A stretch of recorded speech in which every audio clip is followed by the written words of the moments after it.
Na isang video inilabas yung kampo ni Saldico at itinuturo niyang mastermind ng insertion ay mismo ang Pangulo ng Pilipinas, si President Marcos, at ang halaga ng insertion ay 100 billion pesos.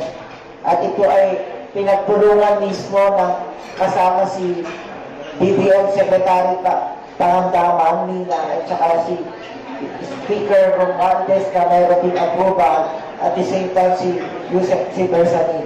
Any comments, sir? Mayor, lumabas na? Bigyan natin ang dalo. Pwede play. Hindi na ba play nyo? Ay, papasalamat ko, sabi ko, papasalamat ako. Mapapawasan ang kasalanan Kung niyo. sakaling willing siyang bumaba dito, matutulungan niyo yung safety security niya. Tutulong ako niya.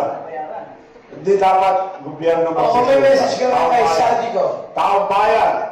Saldico, kung sinabi mo yan, taong bayan ang puprotektahan sa'yo. Yes.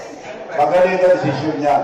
Sinabi ko rin sa mga nandito na binibisiga sa Senado, ituloy niyo po ang katotohanan lang, yun lang ligtas niyo yung katotohanan.